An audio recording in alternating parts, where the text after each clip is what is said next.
మీరు మన ఇంట్లో వాడే పసుపు ఎలా తయారవుతుందని ఎప్పుడైనా చూసారండి? మనం బయటికి వెళ్ళి సూపర్ మార్కెట్లో అది కొనుక్కుంటాం, కానీ గ్రామంలో చాలా పద్ధతి ప్రకారంగా ఎలా ఉడకబెడతారు అనేది మీకు ఈ వీడియోలో చూపిద్దాం అనుకుంటున్నానండి.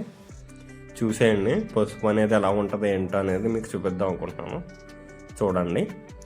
అందరికీ నమస్కారం. నేను మీ కృష్ణ ఫార్మర్ ఛానల్కి స్వాగతం. ఈరోజు మనం పసుపుని ఎలా ఉడకబెట్టాలి, ఆ పద్ధతి ఏంటి అనేది పూర్తిగా వీడియోలో చూపిద్దాం అనుకుంటున్నానండి. ఇప్పుడు వరకు ఎవరన్నా ఛానల్ సబ్స్క్రైబ్ చేసుకోకపోతే కనుక కంపల్సరీ సబ్స్క్రైబ్ చేసుకొని లైక్ చేసి కామెంట్ చేసి షేర్ చేయండి. ఈ వీడియో అయితే చివరి వరకు చూసేయండి, చాలా ఇంట్రెస్టింగ్గా ఉండబోతుంది. ఎవరు స్కిప్ చేయకుండా చూస్తారని నేను ఆశిస్తున్నాను. ఇలాంటి వీడియోల కోసం మన ఛానల్ని ఫాలో అవుతూ ఉండండి. కంపల్సరీ ప్రతి వీడియో నేను ఎక్స్ప్లెయిన్ చేస్తూ పెడతా ఉంటాను. ఇప్పుడు మనం పసుపు ఎలా పండిస్తారని తెలుసుకుందామండి. పసుపు మనం విత్తనాల ద్వారా మనకి భూమిలో వేసినప్పుడు సంవత్సరానికి ఒకసారి పంట ఇది 7 నుంచి 8 నెలల్లో సిద్ధమవుతుందండి పంట కోతకి.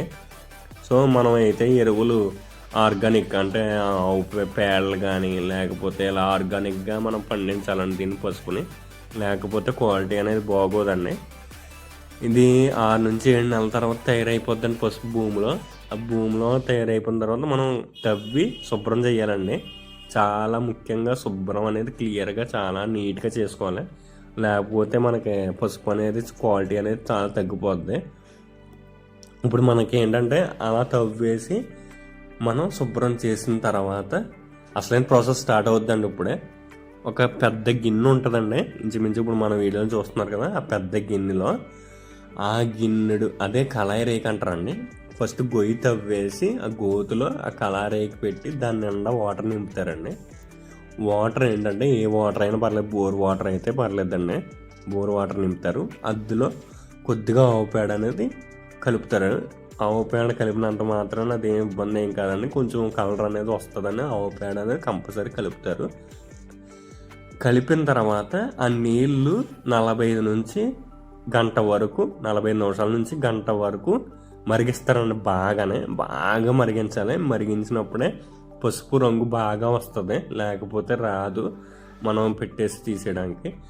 అప్పుడు మనం నీళ్లు మరిగిస్తున్నాం కదండి, అందులో 4 ట్రేలు పెట్టడానికి ప్రత్యేకంగా 4 ట్రేలు పెట్టడానికి ప్రత్యేకంగా ఉంటుందండి.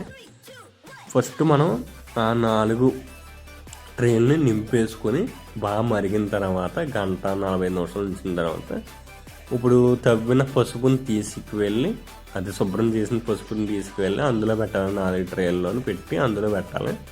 ఇంచుమించు అలా పెట్టిన తర్వాత 15 నుంచి 20 నిమిషాల్లో అది మరుగుతుందండి. మరిగి మొత్తం అందులో ఉన్న మట్టి అదంతా పోతుంది, చాలా షైనింగ్ కూడా వస్తుంది. చూడండి, వీడియోలో ఉంది. ఇది మరిగించేసిన తర్వాత కంపల్సరీ మనం బయటికి తీసి ఎండబెట్టాలండి. కంపల్సరీ ఎండబెట్టిన తర్వాత ఎండబెట్టాలంటే ఎక్కువ రోజు, అంటే మ్యాక్సిమం 1 గంట 2 గంటలు కాదు, ఏకంగా 10 నుంచి 15 రోజులు ఎండలో ఆరబెట్టాలి. ఎండ బాగా తగలాలి. అంటే ఏదో పెట్టేసాం వేసాం అన్నట్టు కాదండి, ప్రతిసారి తిరగేస్తూ ఉండాలి. ప్రతి పసుపు కొమ్ము తిరగేస్తూ ఉండాలి, ఆరాలండి. ఆరిన తర్వాతే బాగా సమానంగా ఎండుతుందండి పసుపు కొమ్ము అనేది. ఇది చాలా స్లోగా ఉంటుందండి పద్ధతి, చాలా పేషెన్స్తో చెయ్యాలి.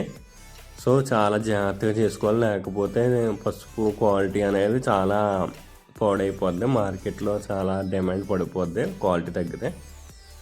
అది తర్వాత ఇలాగా 15 రోజుల తర్వాత ఎండిన తర్వాత మిషన్లు వేసి మన దగ్గర పొడి చేస్తారు, లేకపోతే పసుపు కొమ్ము షేప్ చేస్తారు. చూసారా, చిన్న చిన్న పసుపు కొమ్ముల కింద వస్తుంది, అలా షేప్ చేస్తారు. అప్పుడు బాగా పసుపు రంగు అనేది బాగా వస్తుంది. ఇది కెమికల్తో చేసింది అయితే కాదండి, ఓన్లీ గ్రామీణ పద్ధతి ప్రకారం కంపల్సరీ ఇలాగే చేస్తారు. మీరు ఎక్కడికి వెళ్ళినా, మిగతా స్టేట్లో ఎలా ఉంటుందో తెలియదు, మన కేసు అయితే ఇలాగే ఆర్గానిక్గా అయితే ఇలా చేస్తారు. సో ఇప్పుడు మనకు ఈ పసుపు చాలా యాంటీ బ్యాక్టీరియల్, అంటే మనకి ట్యాబ్లెట్స్ కానీ మన ఇంట్లో చాలామందికి పసుపు అనేది అవసరం ఉంటుంది. ఆకలికి దెబ్బ తగిలితే కూడా పసుపు అనేది పెట్టాలి. ఇది పసుపు అనేది అంత ముఖ్యమైన ప్రాధాన్యత, అంత ముఖ్యంగా ఉపయోగపడుతుందండి మన లైఫ్ స్టైల్లో. సో చివరి వరకు చూసినందుకు నా ఛానల్ని, వీడియోని థ్యాంక్ యూ సో మచ్ అండి. ఇప్పుడు వరకు మా ఛానల్ని ఎవరైనా సబ్స్క్రైబ్ చేసుకోకపోతే కనుక కంపల్సరీ సబ్స్క్రైబ్ చేసుకుని లైక్ చేసి కామెంట్ చేసి షేర్ చేయండి. మరిన్ని వీడియోల కోసం నా ఛానల్ని సబ్స్క్రైబ్ చేయండి. నేను పెట్టే వీడియోలు మీరు ప్రోత్సహిస్తే నేను ఇంకా డెవలప్ అవుతానండి, ఇంకా బాగా పెడతాను. థ్యాంక్ యూ సో మచ్ అండి.